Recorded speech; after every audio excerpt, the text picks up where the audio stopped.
ورحمة الله وبركاته. Good morning, everyone. Good morning. Is it the mic closed?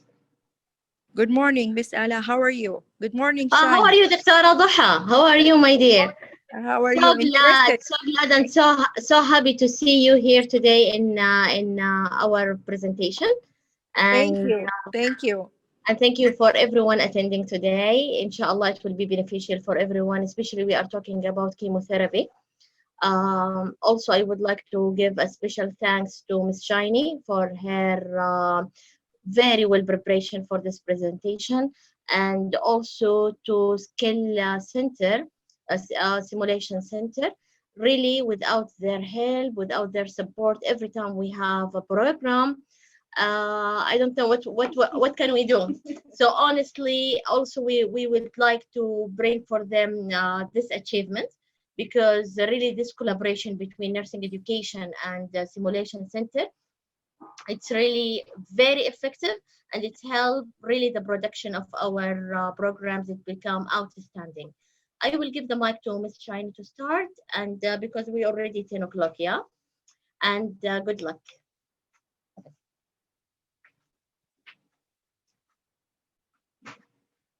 Okay, good morning to all of you.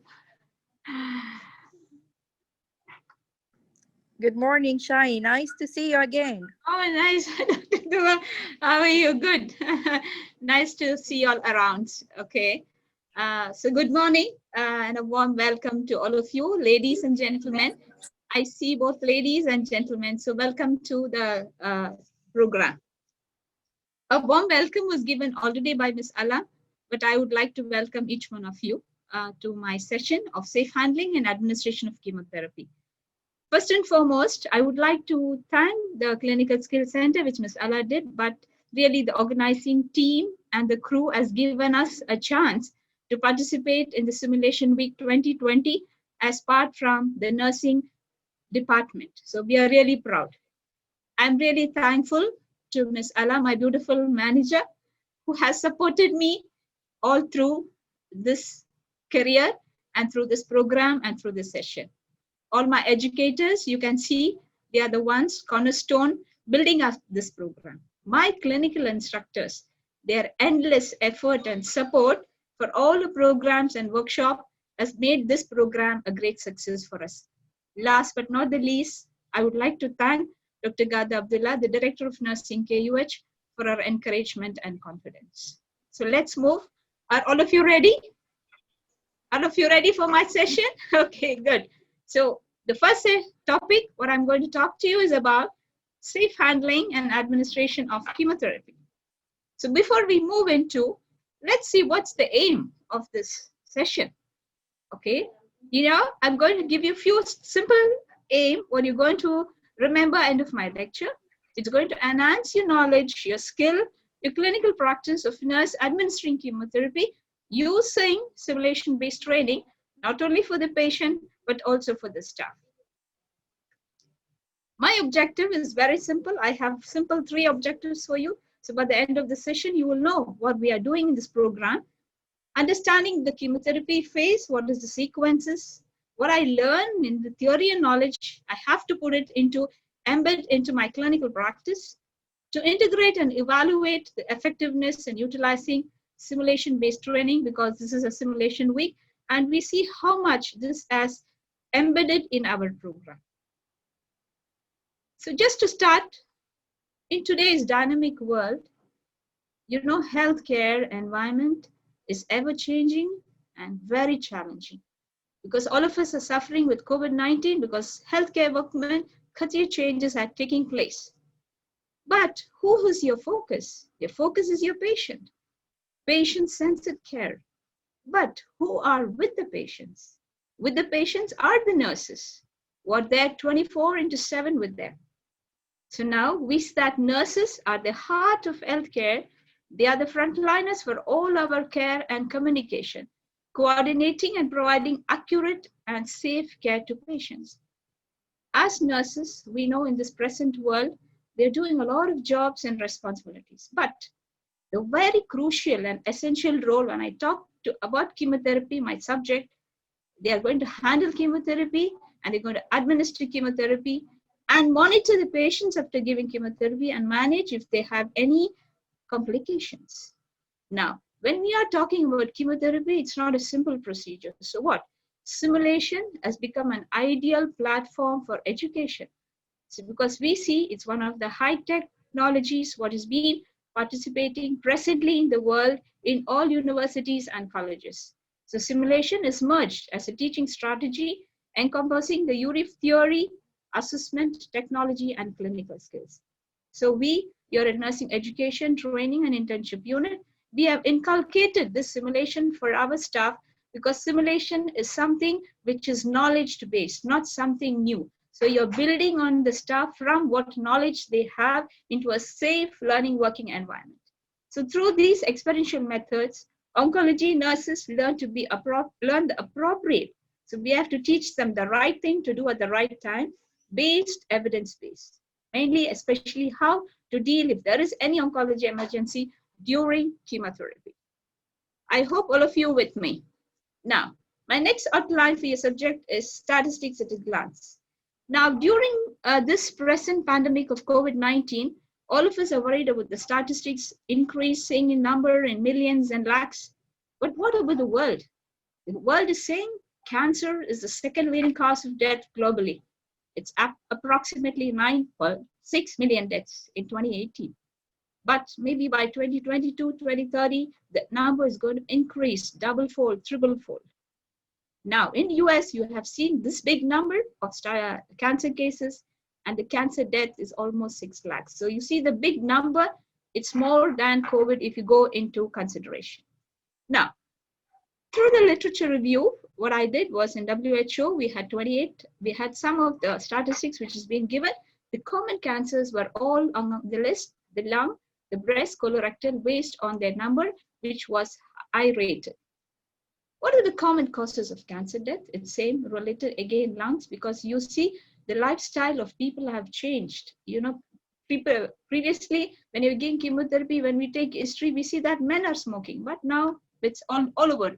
The young, the old, the women, everybody started smoking. So surely the lung is going to be one of the commonest deaths. So Saudi Arabia, what's ranking high is the breast, almost 14.8%.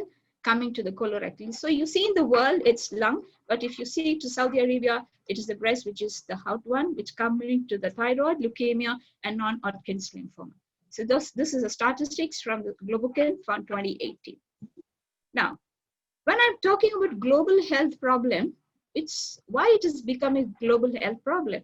Now, chemotherapy, when I'm administering chemotherapy, we have multidisciplinary team taking part, but there are a little bit of risk. Let's see what are the few risks and some of the literatures, what they're going to tell us. Based on some of the literatures, we see that some of the occupational risk for the staff are maybe small or complicated, but there are minimal ones. Skin rashes, throat, cough, dizziness. Mainly what we have noticed in our hospital is mainly like, they complain of dizziness or feeling headache. Now, when you have this risk, what's happening is you need to have certain safety concerns, or the organization and the agencies must build a guidelines for us to handle this hazardous drugs. Do you agree? So what did they do? The guidelines was prepared for the equipments for protecting workers who handle chemotherapy from the full life cycle, from the shipping, receiving, transporting, distributing, compounding, and administration. So in our KUH hospital, the nurses are only handling the chemotherapy once they receive it, and they are only administering chemotherapy, and they have to look into the safe disposal of the chemotherapy. So now, the American Society of Clinical Oncology and Oncology Nursing Society, they have given us certain standards and guidelines. It's based on under this underpinning for policies and procedures that will support the nurses for safe environment for our patients through system improvement. So if you come to KH in our hospital, we do have a policy of administration of chemotherapy. We have policy on spill kit and extravasation. So we are really in linking to these guidelines. So it's going to make the staff easier for practice, to adhere to the evidence-based practice. So since the education is involving, oncology patients are involving, we have to have the best in their practice for the nurses. So now, when you look into the standards what was given by the American Society of Oncology Nurses, we have 4 important things. Okay, now you have the first thing is creating a safe environment. Do you nurses create a safe environment? Anu Varghese, can you answer me? Anybody on the questions? We can have an interactive session. Somebody? Do you create a safe environment? Yes, ma'am. Yeah, sure, good. Treating plan, patient consent and education, ordering, preparing, dispensing and administering chemotherapy, and monitoring after chemotherapy is very, very important. Some of us, sometimes we have a tendency to leave your patients, but that is very important at monitoring your patient, including adherence to observe for toxicity and complications. Now, with all this global health problem related to cancer, the statistics we have seen, and we have seen the risk which is related to the healthcare workers, we have to see how much benefit is there. These staffs are given excellent education and training.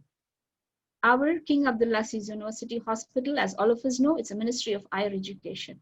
So nursing education has taken this as their important role in providing continuous and in-service education for all nurses. When we are doing the teaching session, we have inculcated simulation-based training. So this is going to enrich their knowledge to make sure they are giving the right chemotherapy, practicing and building up patient safety and building staff competency. And we are really proud to say that we have competencies for oncology for all patients who are in all different departments. So the competency is based on the cytotoxic, the preparation being done, and how they are going to administer. When you're talking about competency, I would like to even say an additional point that we are training our staffs also on giving an intrathecal chemotherapy, plus we have the competency for that. So in education and training, what we have seen, course is quite comprehensive, integrating both theoretical lectures and simulation-based training for 6 hours. Our program, we have eminent personalities from the nursing faculties, all my educators and my instructors, plus I'm very proud to say our program was also supported by Prof. Shaheen, Dr. Shadi, Dr. Marwan, Dr. Atlal, all the medical oncologists, because their expertise and competency was involved in our education sessions. We had pediatric Dr. Ali Gregory, radiation Dr. Yasir Bahadur, and Dr. Mohammad Attar, and Prof. Khalid Saif, who was very obliging to take our presentations. So now you see it's a blend of all the faculties in oncology. Plus, we are not going to see only the patient. We are going to provide an holistic approach of care, including and understanding the depth of chemotherapy. What did we use? The teaching methods.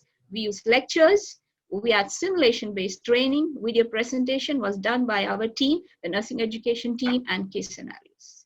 So this is our program where you can see it's quite a hectic, comprehensive program where you have theory and practicals. And the practical sessions you see, we had low fidelity, high fidelity simulation, all of them was there. So what was your lectures, Now, when I'm going to build a staff to give chemotherapy, I cannot talk to her only about chemotherapy. We need to prepare the staff in such a way that they understand what is the subject matter or the subject content of chemotherapy, or how they can be privileged, confident in giving chemotherapy. So our lectures, we started from the concepts of oncology, principles and management and standard of care, various cancer treatment modalities, psychosocial care. We gave into concentration into palliative, pain management, nursing care of cancer patients, the roles in chemotherapy. Now, the nurse is going to deal with chemotherapy in so many ways. So once she is with the patient with chemotherapy, she has a lot of responsibility. She's going to insert an IV line. Maybe she's having a PIC line. Maybe she's having a central line. So she has to take care of all this. If there's an extravasation and intrathecal chemo, all was embedded in the education sessions. Now, when I'm talking about chemotherapy, I'm not going to talk a lot about chemotherapy because my emphasis was on phases of chemotherapy. So let's see what's chemotherapy. I think most of us agree it's an anti-neoplastic, or sometimes it's called as a cytotoxic drug. You are going to promote tumor cell destruction by interfering with cellular function and reproduction. Now, why do we use chemotherapy? For three reasons mainly: to cure patients and prevent recurrence of the disease, delaying progression, prolong survival, and control symptoms. I hope all of you agree, and who are giving chemotherapy, you know how important it is to provide all these things to your patients. Now, as a nurse, what are the steps you do for a nurse in oncology nursing? Yes, anybody from the group can answer me the question.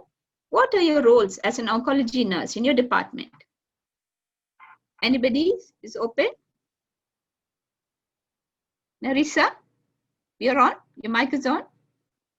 What are the roles of oncology nurses? Hello?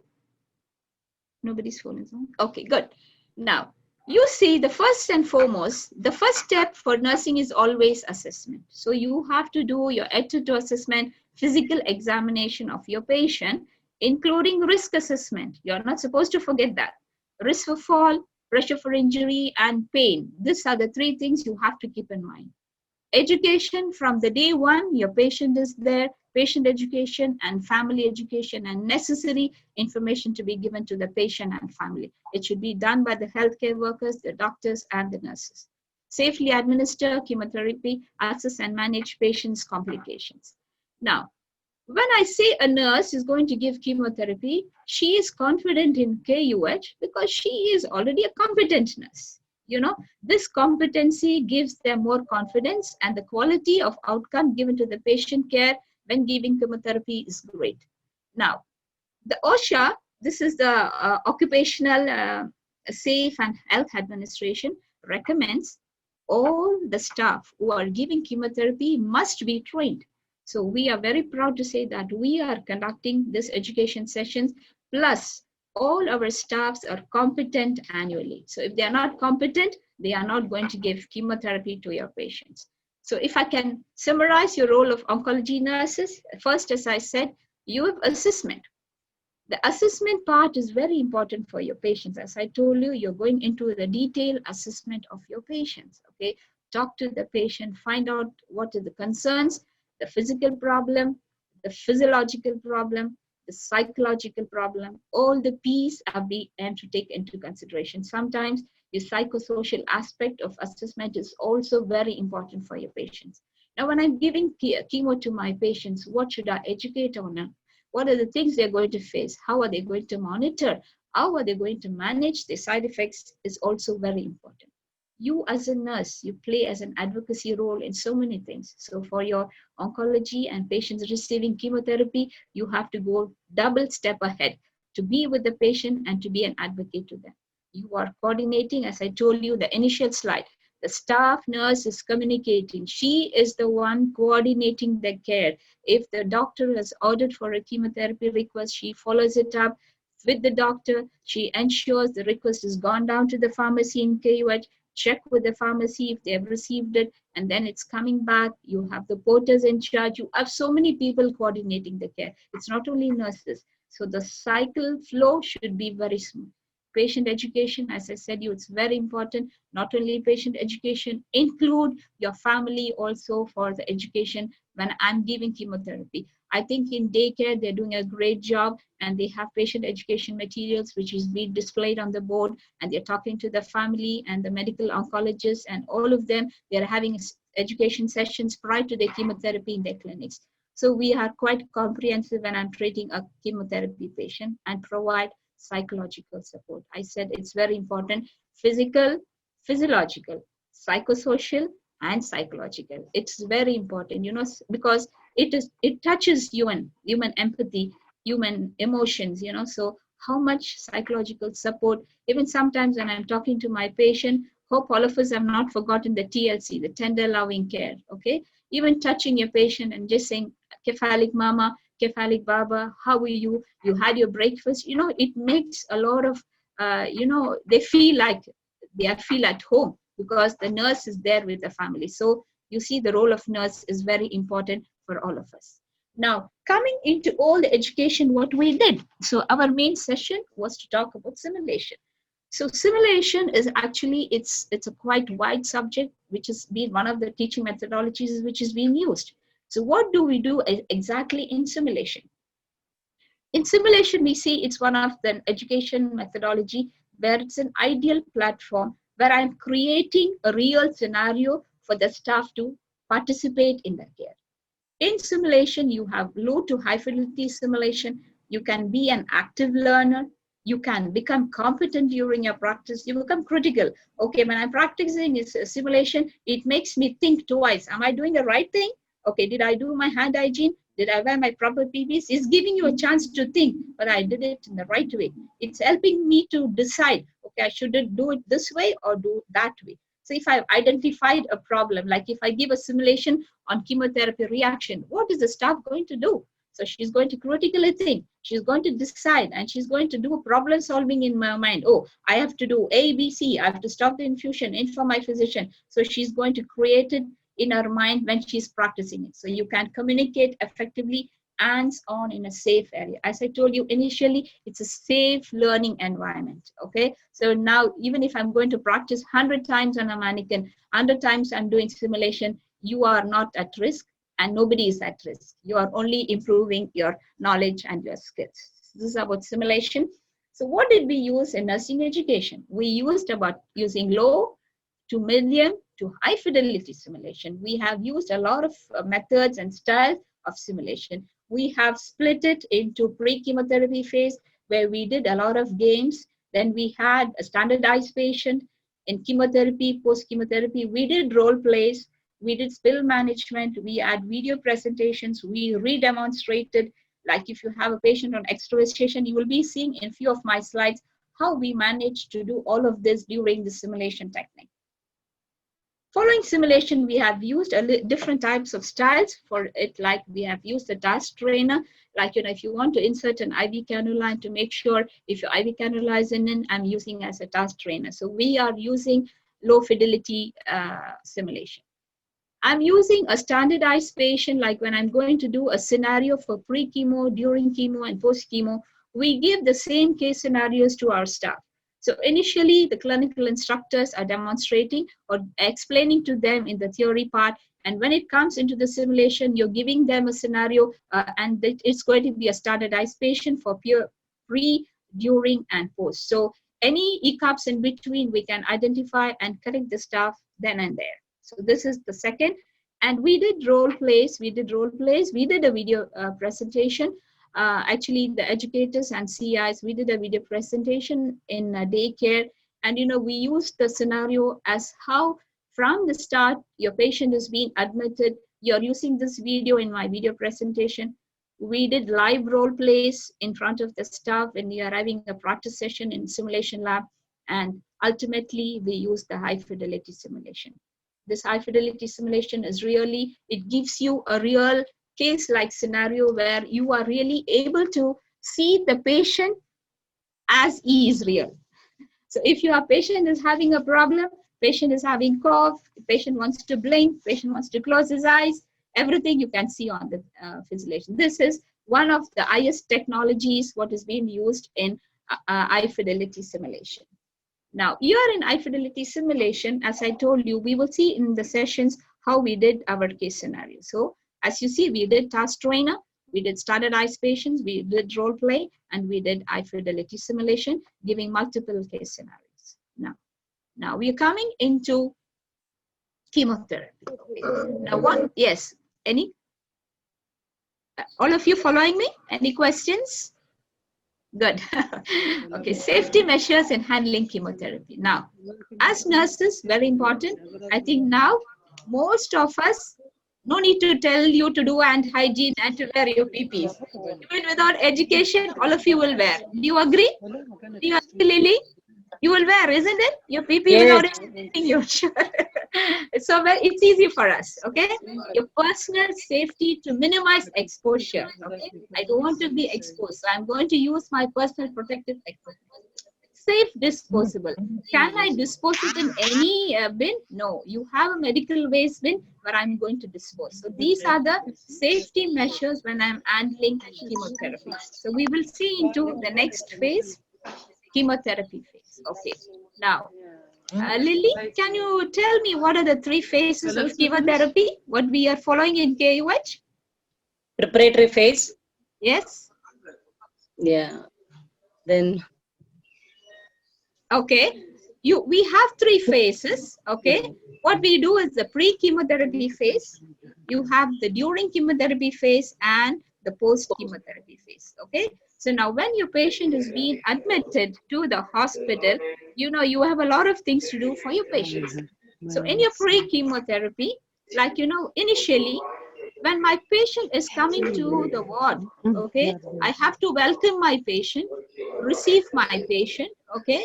Now you're really going to talk to your patient, communicate to your patient, take your patient to the room. You're obtaining patient's height, weight, and the doctor is going to calculate the body surface area. But the nurses are taught to know how they do it during our session. Verify your patient, make the patient comfortable on bed, do your physical assessment, okay.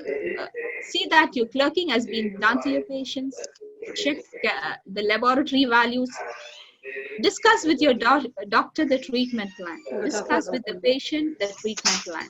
So what are the goals? Okay, is the patient is going to receive the first cycle of chemotherapy. For the first cycle of chemotherapy, what is important?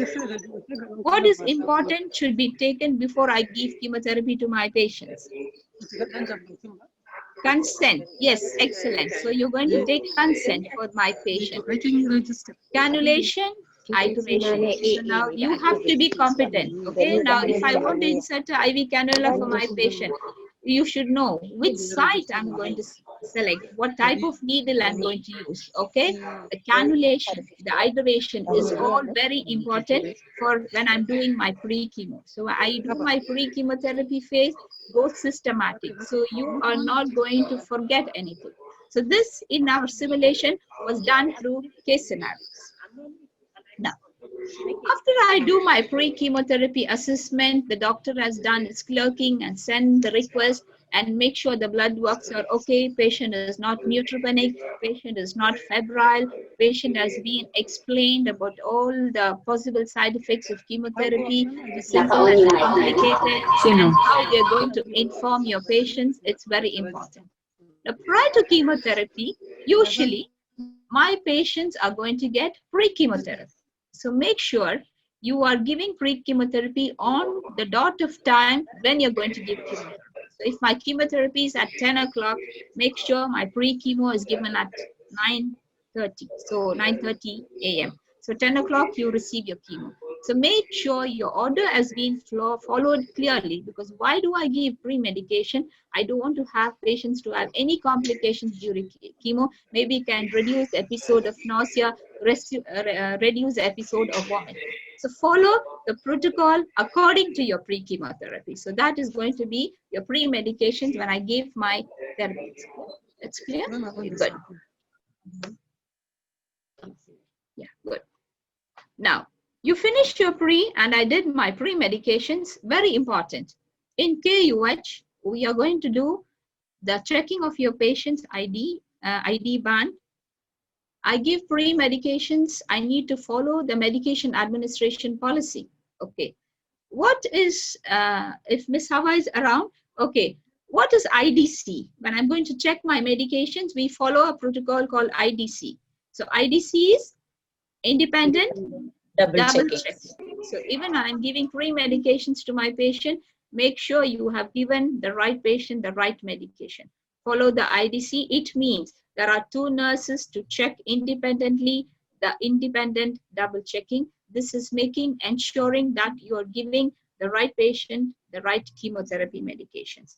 Even from handling also, you have to check. So now you are doing the second check of your chemotherapy. Now, my chemotherapy is in the medication room. It can be kept in the chemotherapy box. I think most of you know about the chemotherapy box, if it is not refrigerated. If a medication has to be refrigerated, it is kept in the chemotherapy refrigerator.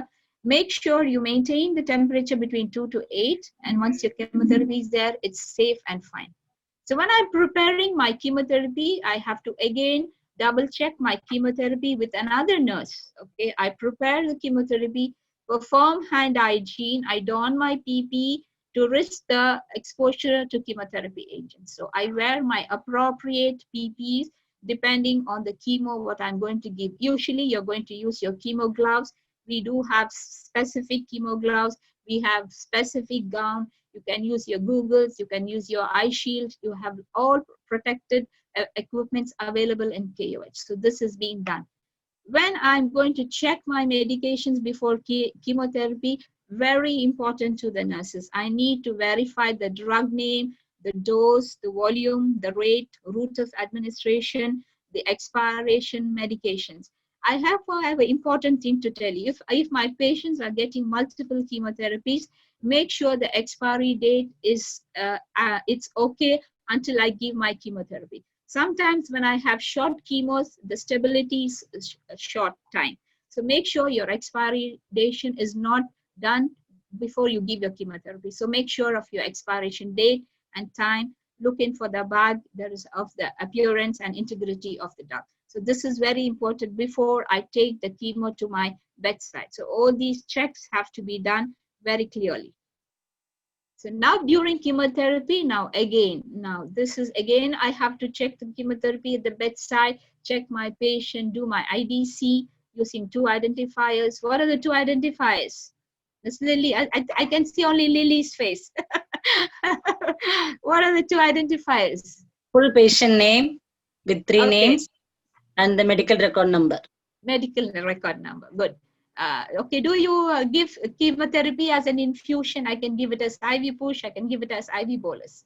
Now, in KUH, we have something called as internal priming technique. So because there can be no spillage, no exposure, and this has also been used in the case scenario for staff to be trained on how to internal prime when I can give my medications, monitoring side effects, adverse drug reactions, and documentation. So this is very important.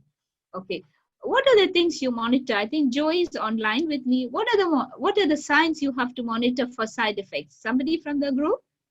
Monitoring of side effects. What are the common side effects? Hello? Itching. Okay. Yes? Itching. Okay, nausea. Yes, somebody said?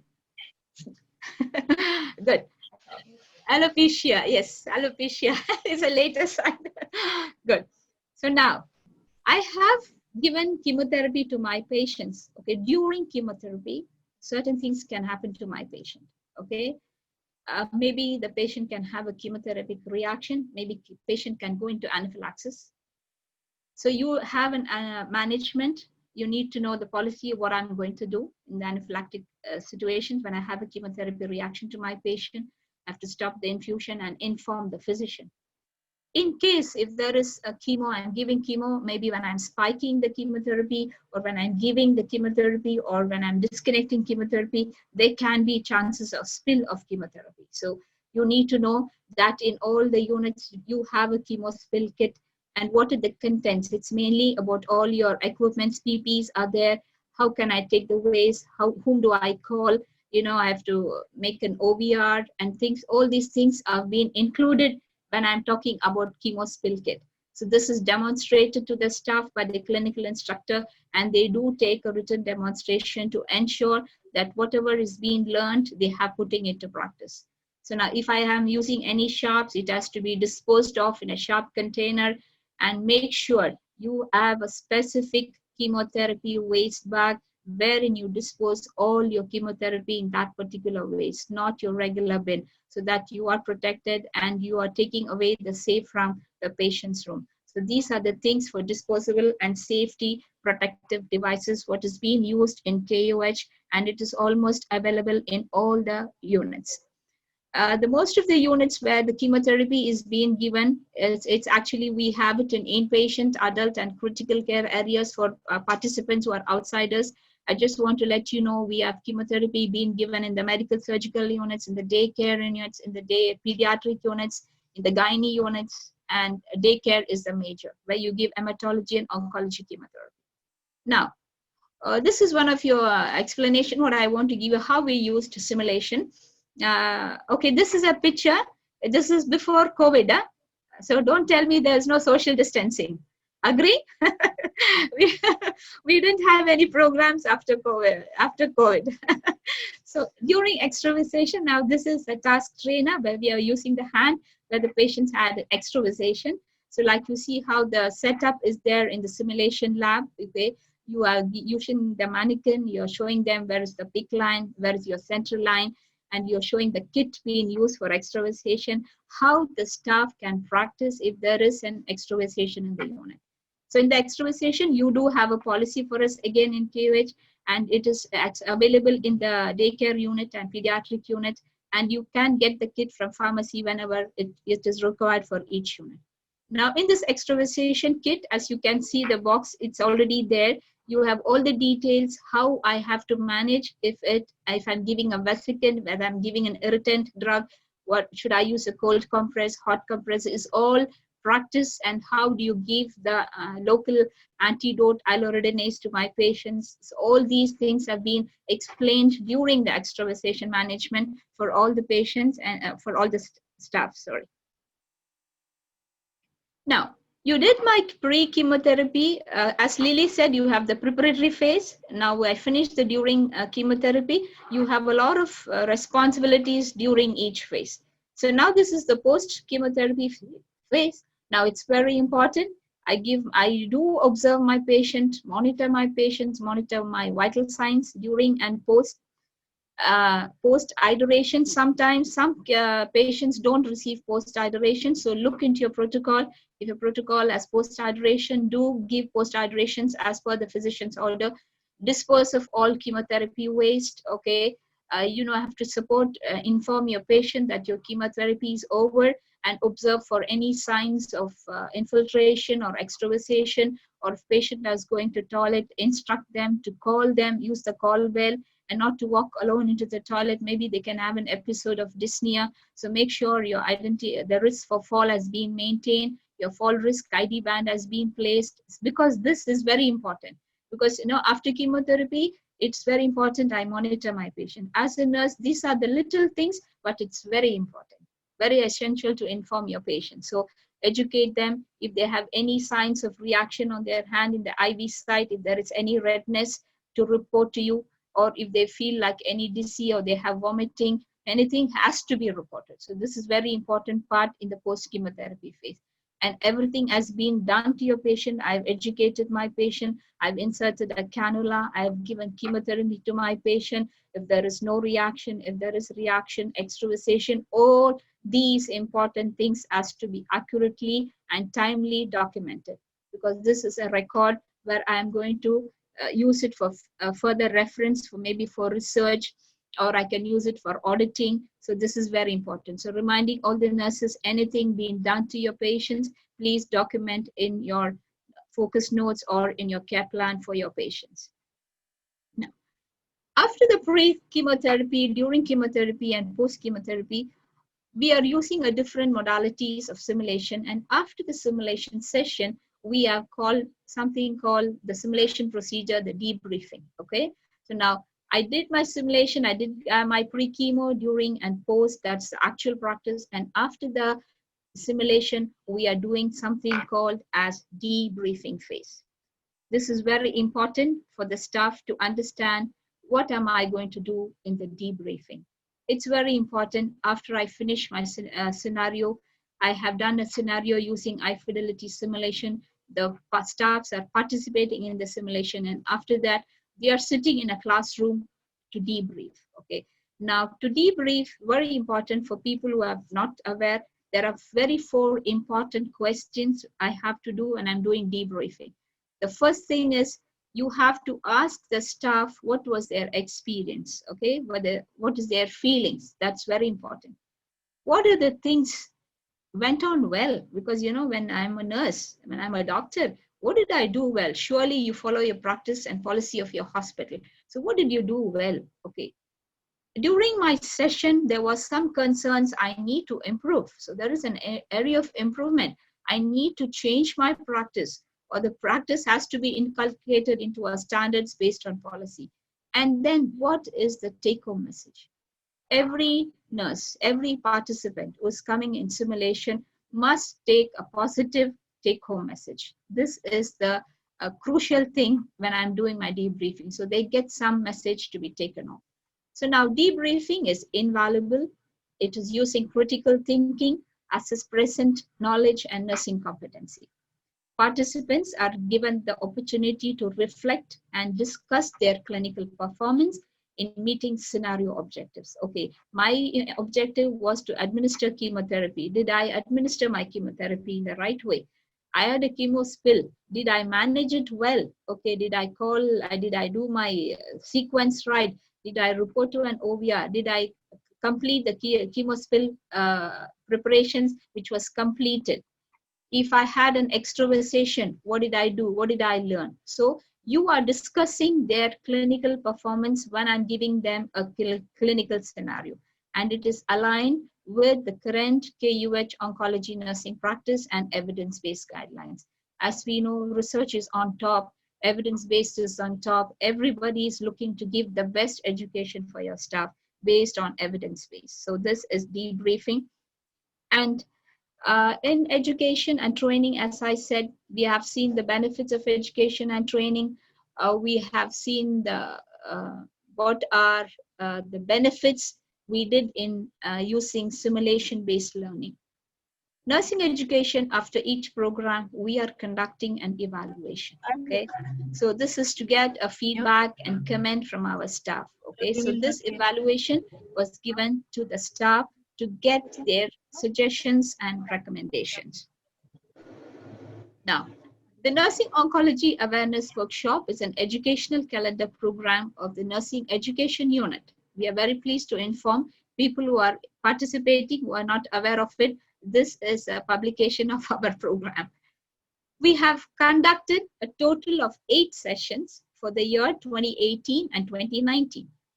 And we are proud to say there were 170 participants from inpatient unit, adult and pediatric, medical and surgical, daycare and gynae units. Now, based on the evaluation, following other feedbacks, like we have certain categories. The first one was, what was the overall satisfaction of the simulation workshop? So usually when I'm evaluating, I do have a reference range from good to excellent, fair to good, and fair to excellent. Ours was from good to excellent.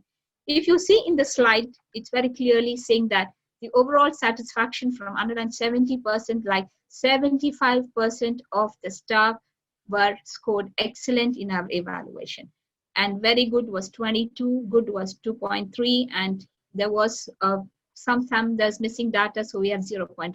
But here we have seen that, there is a big grade for us here, because 75% excellent, it means they have gained sufficient knowledge in their practice. Now, what are the other set of questions we asked them? The effectiveness of blending the course with simulation was excellent. So what was the 3 criteria we looked into? What was the effectiveness of integrating simulation-based training? First one was to meet your objectives. Second one was change your practice. Third one, do you recommend this course to your other colleagues? When I look into the data collection, almost 95% of them met their objectives. They're willing to change their practice and recommend this course. So this was another great feather to our evaluation.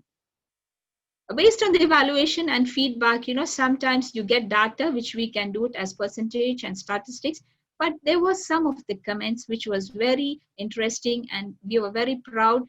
And each time there's a comment and there is a suggestion, every time we upgrade our program, okay, based on the suggestions of the staff.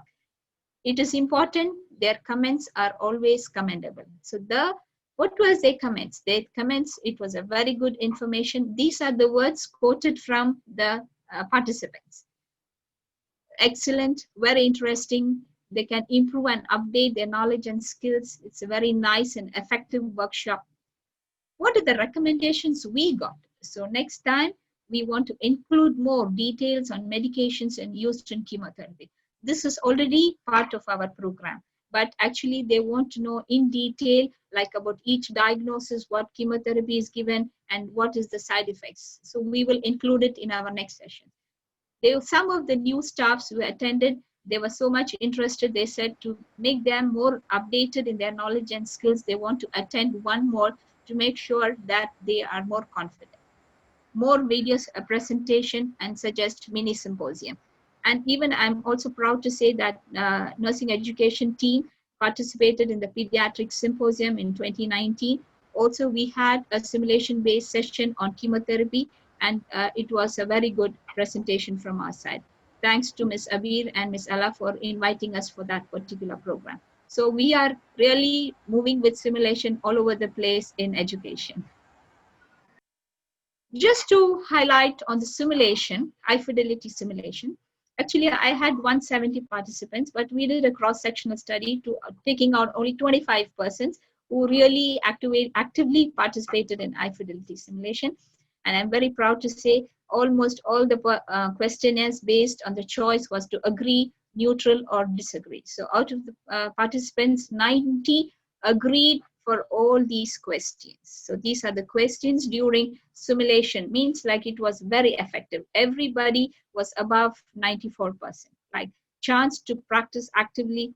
The instructors were competent, your objectives were met, they could apply the knowledge and skills. The environment simulation, it's a great credit to them because the simulation center is always helping us to plan programs, to help us to arrange the rooms for the high fidelity simulation. Really, the crew members are really helpful in arranging the environment, giving us the equipment, and their technology and the appropriateness is very important, because when I'm doing an high fidelity, the time is very important. So they are helping us during the simulation experiences.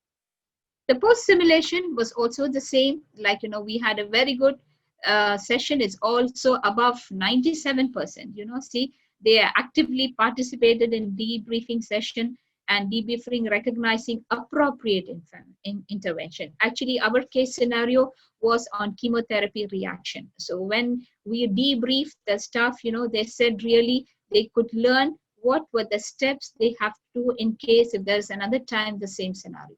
So encourage sharing of ideas, that critical thinking, and they met the objectives, and they also recommend this program. So if you see the graph, it's all above 98%. So it was a very good experience for participants who participated in the high fidelity simulation. Okay, do you have any questions from the team? I'm ready for questions. I have some questions, Shiny. Sure, Dr. Dua. Okay, the first questions, I'm just wondering if... Hello? Hello? She cut. Hello? Do you hear me, Shiny? Yeah, I can hear you, Dr. Dua. Go ahead. Okay, I'm just wondering to know if you use high fidelity simulation previously in train your staff regarding extravasation management in chemotherapy. Extravasation management is like a case scenario. We have done it. We have not used it like high fidelity. We have used it as medium fidelity simulation. Okay, But so Shaina, yes. that's mean you developed certain scenario regarding yes, sure. Yes. Okay, that's good. So and even Dr. Dua, for the extravasation, we included the clinical practice unit. They are the ones who are dealing with extravasation. And in our hospital, you do have, in case if there's extravasation, they can refer to the IV nurse. They have IV nurses going around. We have in the pediatric and medical, and they do manage extravasation. And we have an extravasation kit in the pharmacy. And the extravasation kit is giving us all the details with all the classification of drugs, what has to be done in case if there is extravasation, whether it's a vesicant or irritant. So this has been educated. And in case you need additional education, the clinical instructors are doing it in ward-based. Okay, got your point, Shiny. But just I'm wondering if you are conducting that in a simulation, center. Yes. In a simulation setup, yes. Okay, That's what I that's showed good. you the pictures. Yeah. Okay. Do you have any checklist, any approved checklist that you use to train your staff in extravasation in simulation lab, especially? So for extravasation, we do have a policy. We are linking on to the KUH policy. There's an extravasation policy. We follow that policy. It's just a policy, or it's like a checklist. You can use it to train your staff in simulation.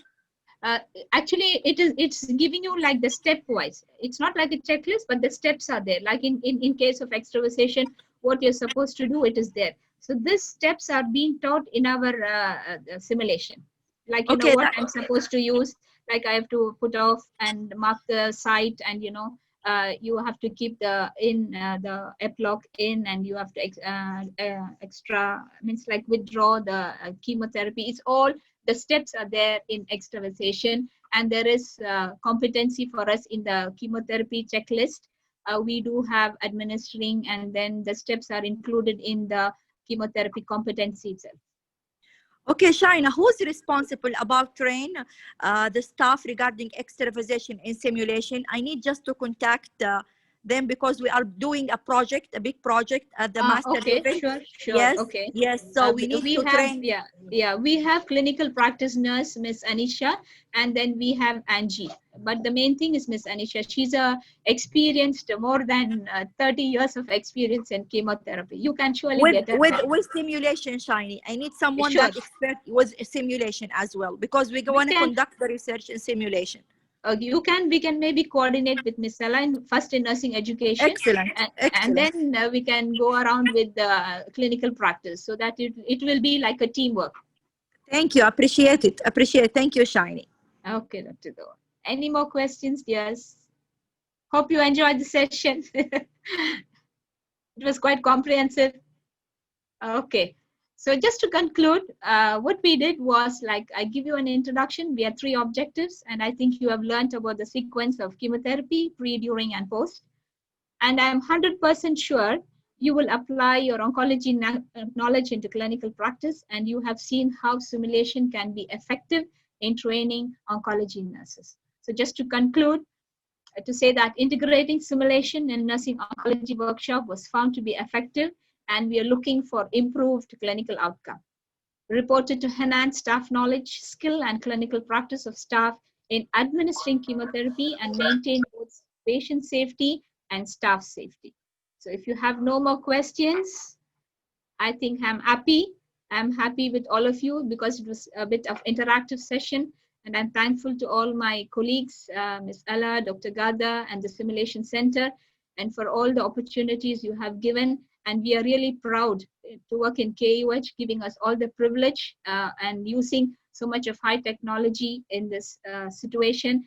And even though we are using different methods, we are always learning, because we never stop learning. So this is a nice opportunity to thank all of you, and hope you had a nice time with my lecture. Any more questions? I'm ready. These are my references. Okay. Okay, so these are my references. Thank you, my simulation team there, for the link, for the connection and everything. And thank you for all the participants. Grateful to you. Thank you so much.